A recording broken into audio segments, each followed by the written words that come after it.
For the oppression of the lesbian, gay, bisexual, transgender, queer, and two-spirit communities, we apologize. This was a really interesting quilt for me to do. It's based on a speech delivered by our Prime Minister last November in the House of Commons that was televised to the nation, and I watched it and I wept through most of it, and I'm likely going to weep talking about it too. It's just so critically important to our nation and to me.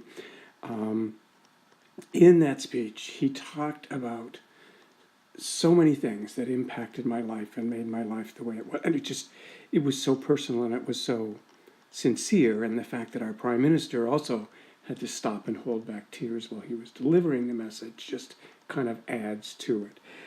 So I decided that I wanted to somehow capture that feeling, that emotion, and I decided the best way for me to do it is I can't write about things like that, it seems, so I quilted about it.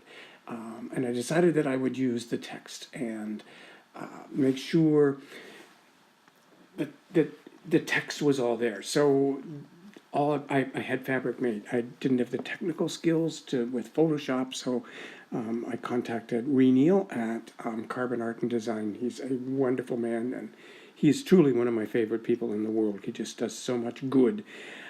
And I got his help, and we took the text from the speech, and in the background, if you look closely at the quilt, you'll see it in pale colors and in gray colors and in brighter colors and in darker colors, and you'll see bits of the quilt that are blocks that have hunks of the speech that just shout out at you, and those are parts that I thought were incredibly important. But it's done, and it for me, it is my finest piece of work. It is, if I ever were to say, remember me for something, it would be remember me for this quilt.